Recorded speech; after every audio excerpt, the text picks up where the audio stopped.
that's one of the beauties of stack content is if you employ it, then you are right there on a nice edge, always ready to go, and you can seize that moment. I'm Eric Wilson, managing partner of Startup Caucus, the home of campaign tech innovation on the right. Welcome to the Business of Politics show. On this podcast, you're joining in on a conversation with entrepreneurs, operatives, and experts who make professional politics happen. Our guest today is Zack, partner at Ascent Media. He's been a communicator on Capitol Hill and the campaign trail for many years, including Roday for Senate, where he was the campaign manager, the House Energy and Commerce Committee, and the Republican Attorneys General Association. In our conversation today, we dive into strategies for overcoming the fragmented media and platform landscape and how to create content that cuts through.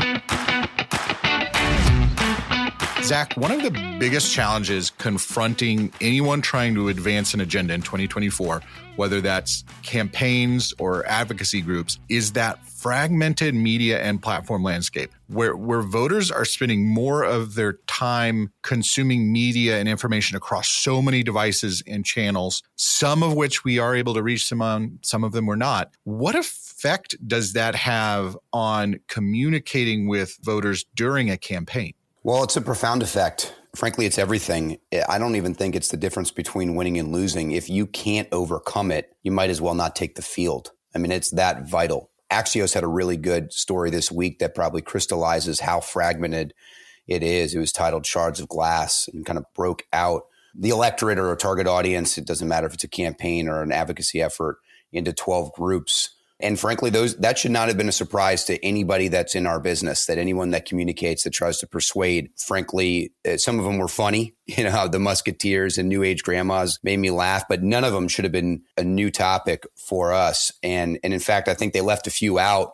I'll point out two. One is definitely talk radio. 1 in 2 Americans listens to talk radio once a week. Hugh Hewitt was quick to jump on that. That's the first thing I thought of as well. If we've been on campaigns, Eric, if you don't account for talk, you're making a large mistake, both in your paid effort, but obviously certainly your earned media. And then the other was the pacifist. I didn't think it deserved a 12th placement on the list because that's your presidential voter, your low prop for the election nerds. Like, you need those folks. You need to figure out how to get them interested because they're busy. But it's totally true. With the way it's fragmented, you have to be able to have an optimized piece of content going to where people are. And I think the best way to understand this is if you go back, our jobs would have been a lot easier 20, 30 years ago when you have people watching 3 TV stations, smattering of cable, they're reading a daily newspaper. The information diet of a voter is roughly the same. Now, our media intake is as unique as our fingerprint, even within the same household. And so we need to update our strategies for this reality. And it seems like every time we get a new platform, a new way to reach people, we're kind of shut out from that with politics. So I think a lot of people, for example, thought CTV was going to be our savior because everyone was cutting the cord and not watching TV ads. But now we know that not every platform allows ads, and those that do don't allow political ads. So pull us back a little bit and explain, where do most strategies fall short when it comes to getting cut through in today's media environment when it's so fragmented? You nailed it at the top when you said 20, 30 years ago. It might have been even frankly 15 to 17 years ago, where a standard issue content with maybe a lack of creativity and customization, that used to work when you had a lot of eyeballs in one place. Now it's just a recipe for failure, wasted spend, no ability to actually persuade in a way that gets you your victory.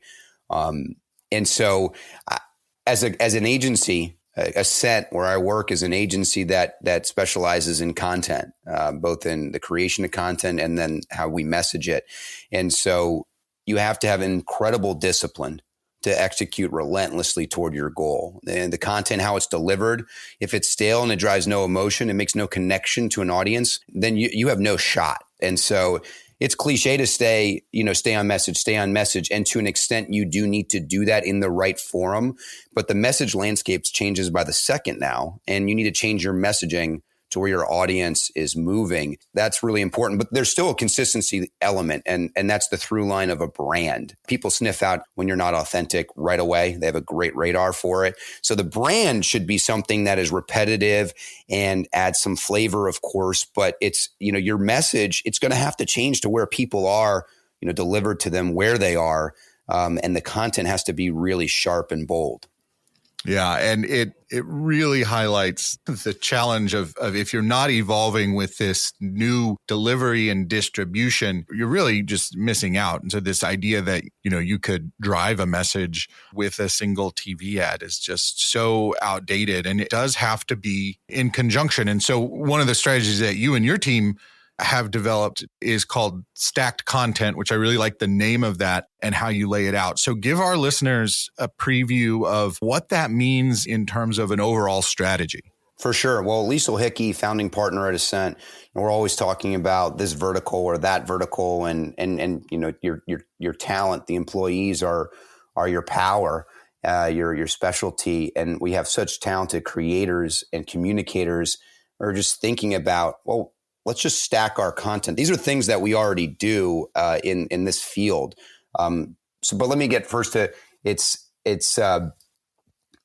that Axio story with shards of glass. It's pooling all of those shards of glass together into a single window pane that's optimized for wherever you are.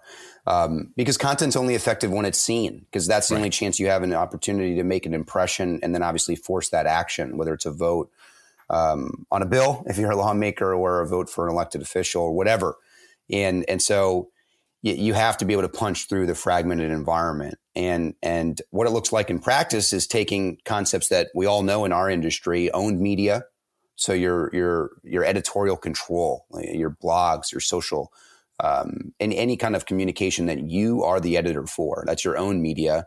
You have your earned media, which is the press corps, still very, very important, from the right to the left to the supposedly nonpartisan. And then obviously paid media, which you reference on you still want a large paid media budget on broadcast television because it's part of the pie. And so at Ascent, Stack Content, we take all three of those, we fuse them together. So if you're doing it correctly, you actually save money and you can drive a message through a range of communication channels that persuade, that hit a narrative and that allow for you to amplify what the earned media is covering that you're generating. And so what we've seen is that it's really the only way to operate in today's environment. Yeah, I think we're going to look back on the 2024 cycle. I know everyone wants to make this about AI, but I don't think it's going to be the AI election.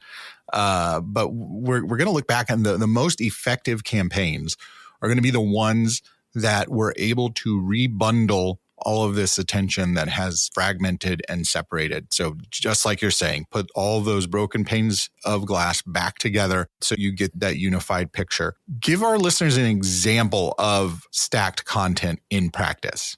Well, there's a bunch that your firm, our firm, many firms, they do this, but are they marketing in this way? And is it really seamless? I know you guys do a good job at this, even without the term, right? And so Glenn Youngkin's Secure Your Vote initiative in Virginia is one example. And then another cool one on advocacy I'll get to next. But on Glenn Youngkin's effort, we knew that we would have the resources because of his ability to raise money. And we had great partners like the RSLC and others. But the real question was, how are we going to drive this to kind of penetrate over the top with a key messenger? And that was Glenn Youngkin. He was all in. And so we didn't just do some mail and some text and have a field program, all incredibly important.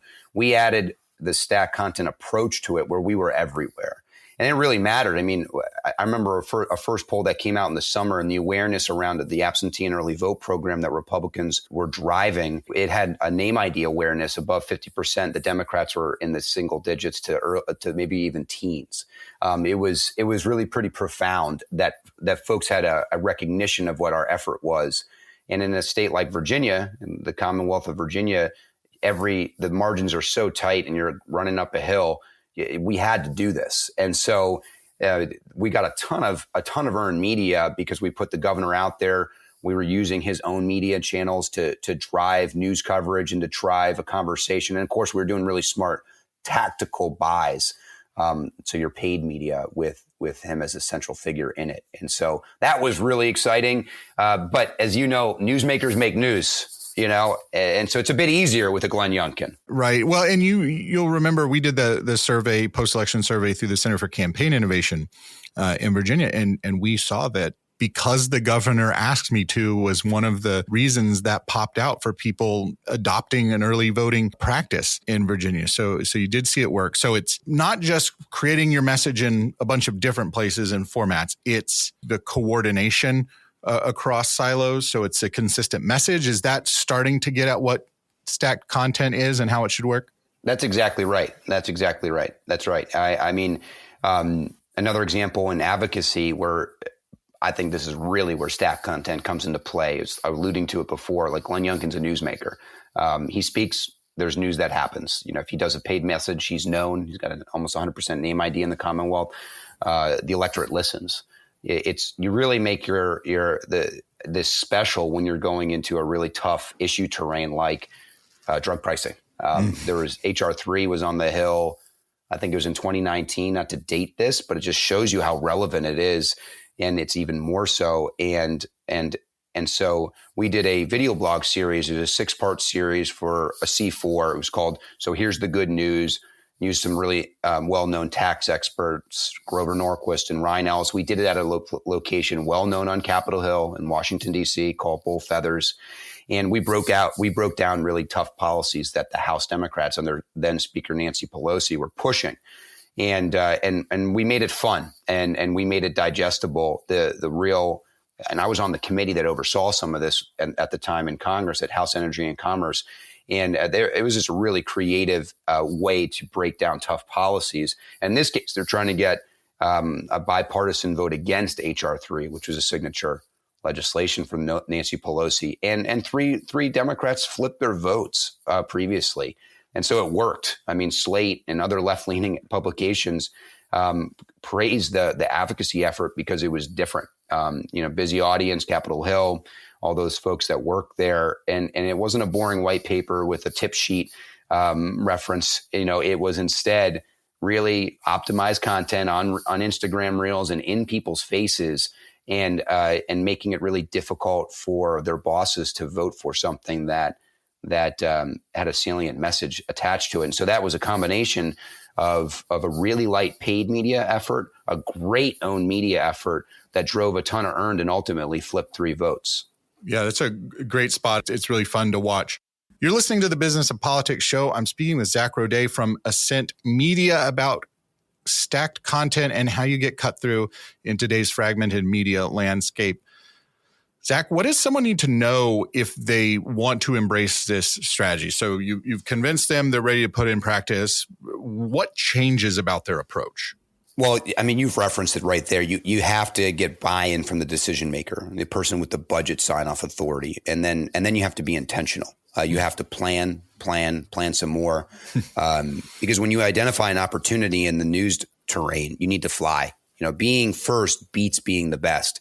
But if you plan, you can get both. And then I'm real intentional about this. Then you can chase viral moments. You can never. We can't create viral moments. We can't guarantee it, I should say, but you can chase it. And so that's one of the beauties of stacked content is if you employ it, then you are right there on a knife's edge, always ready to go, and you can seize that moment. And so that's when you're all in around that strategy. And you have to have that buy-in from the top because you need to be cutting edge. Sometimes you need to be a little bit risky on your message, sharp elbows, and that gives you that opportunity to really fuse all 3 elements together where a small spend can get you a lot of eyeballs and some good news coverage. Yeah, and I think that's what's really important about the visual concept of stacked content. What you're doing there is you're piecing together a bunch of different content streams, earned, paid, social owned, and putting it together. Because it's kind of like a Lego tower or a Jenga tower, you can move pieces around if you need to. And so it is flexible, it's adaptable. And as long as each one of those pieces is effective, done well, you can take it from this stack over here and put it over in this stack if things change. So I think that metaphor, just you can keep digging into it of how does this all work together. That's right. That's exactly right. Zack, one source of tension we see in the business of politics today is the debate over who should do what.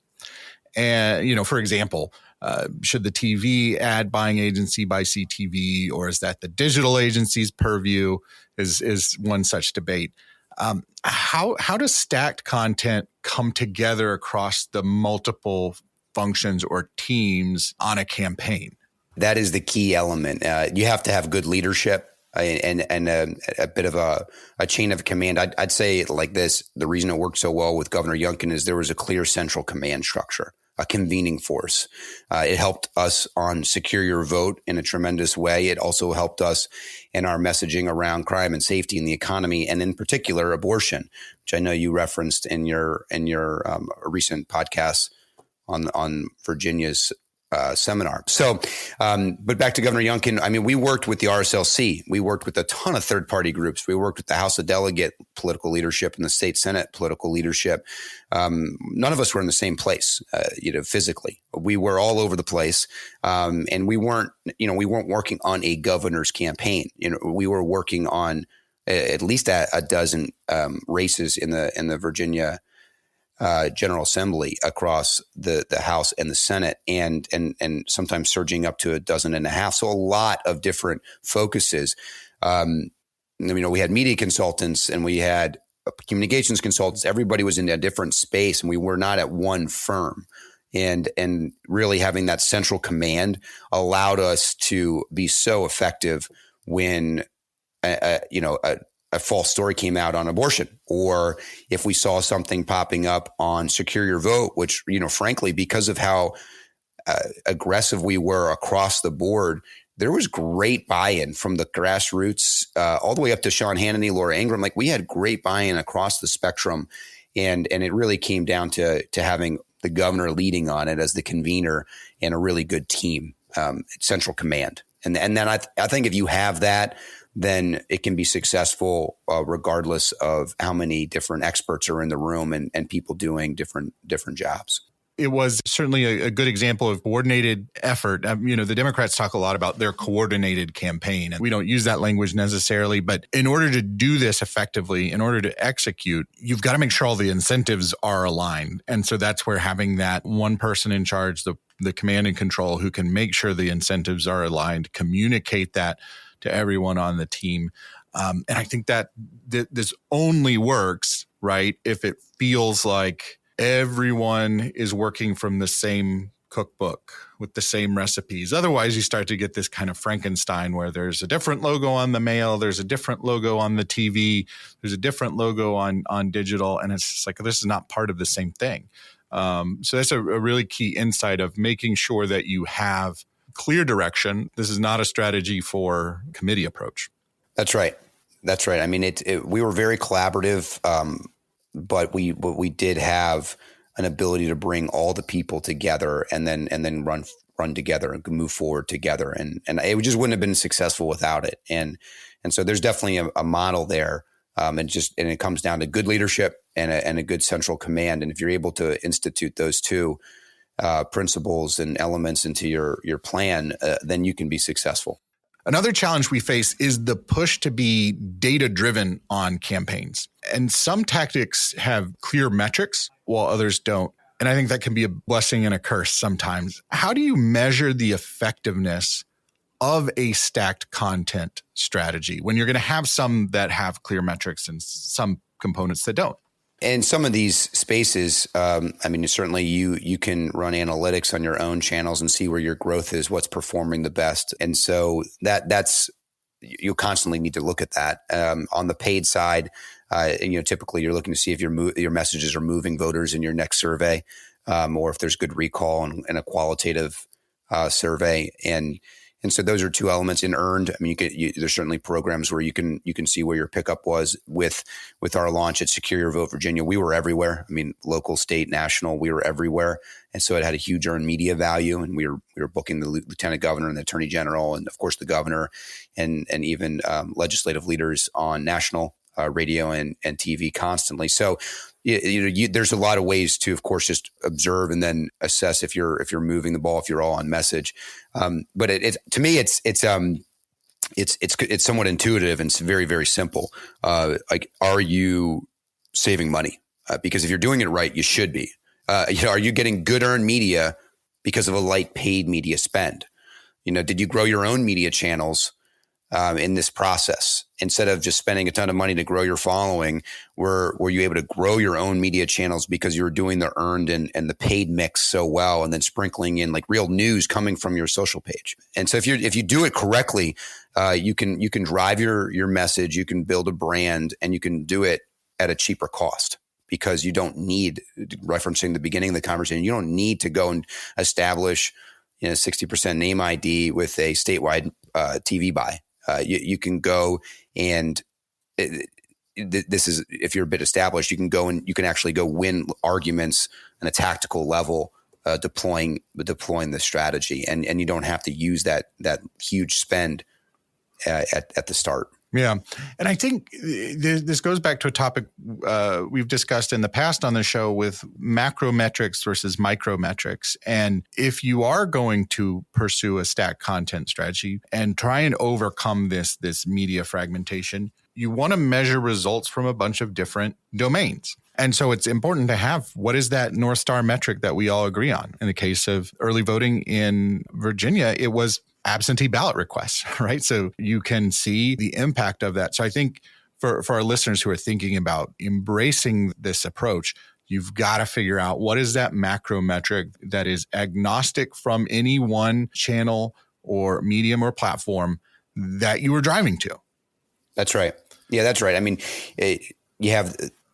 In Virginia, we had that goal of 51 in the House and 21 in the Senate. We came up just short, but Secure Your Vote objectively was a success. I mean, it expanded we had a 5.5-6% growth on our absentee and early vote program from 2021, a gubernatorial year, pretty unprecedented. And if you just run through the battleground states, the majority for the Democrat goes up to 10 seats in the House, probably goes up to 5 or 6 seats in the Senate, if not for this program. And so it was a success. And then you obviously go micro and you look at how we did certain elements of it, like how are we doing with the core Republican base? How are we doing with swing voters? And you can peel back based off of the metrics that you're running through your paid campaigns, and obviously your earned media that you're trying to do intentionally around those voters. Well, Zack, before we wrap up, where's a content opportunity that you think most campaigns or advocacy groups are missing out on? Don't be boring. Have something to say. There's so much rinse and repeat out there. It's so unoriginal. You can take anything and be creative. Anything. I worked on the Capitol Hill for years, and I was guilty of posting the picture with the constituent. And there's a use for that, but you can take that and like maybe it's a young group and go work out with them in the morning and post a video about that. You can make anything interesting if you're intentional.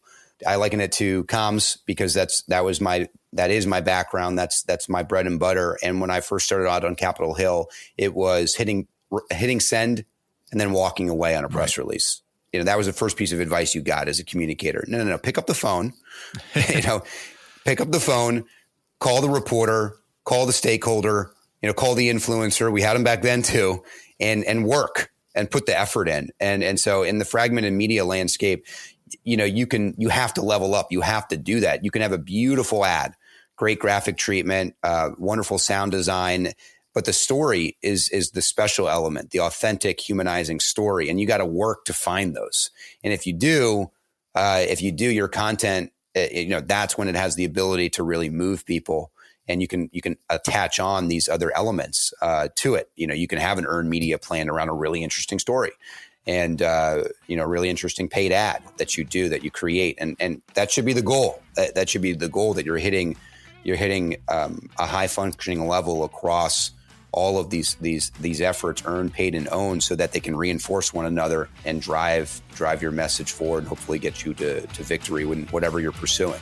Well, my thanks to Zack Roday for a great conversation. You can learn more about his work at Ascent at the link in our show notes. If this episode made you a little bit smarter, gave you something to think about, a new strategy to try, all we ask is that you share it with a friend or colleague. You look smarter in the process. More people learn about the show. It's a win-win all around. It really works. Remember to subscribe to the Business of Politics show wherever you listen to your podcasts so you never miss an episode. You can also sign up for email updates on our website at businessofpoliticspodcast.com. With that, I'll say thanks for listening. See you next time.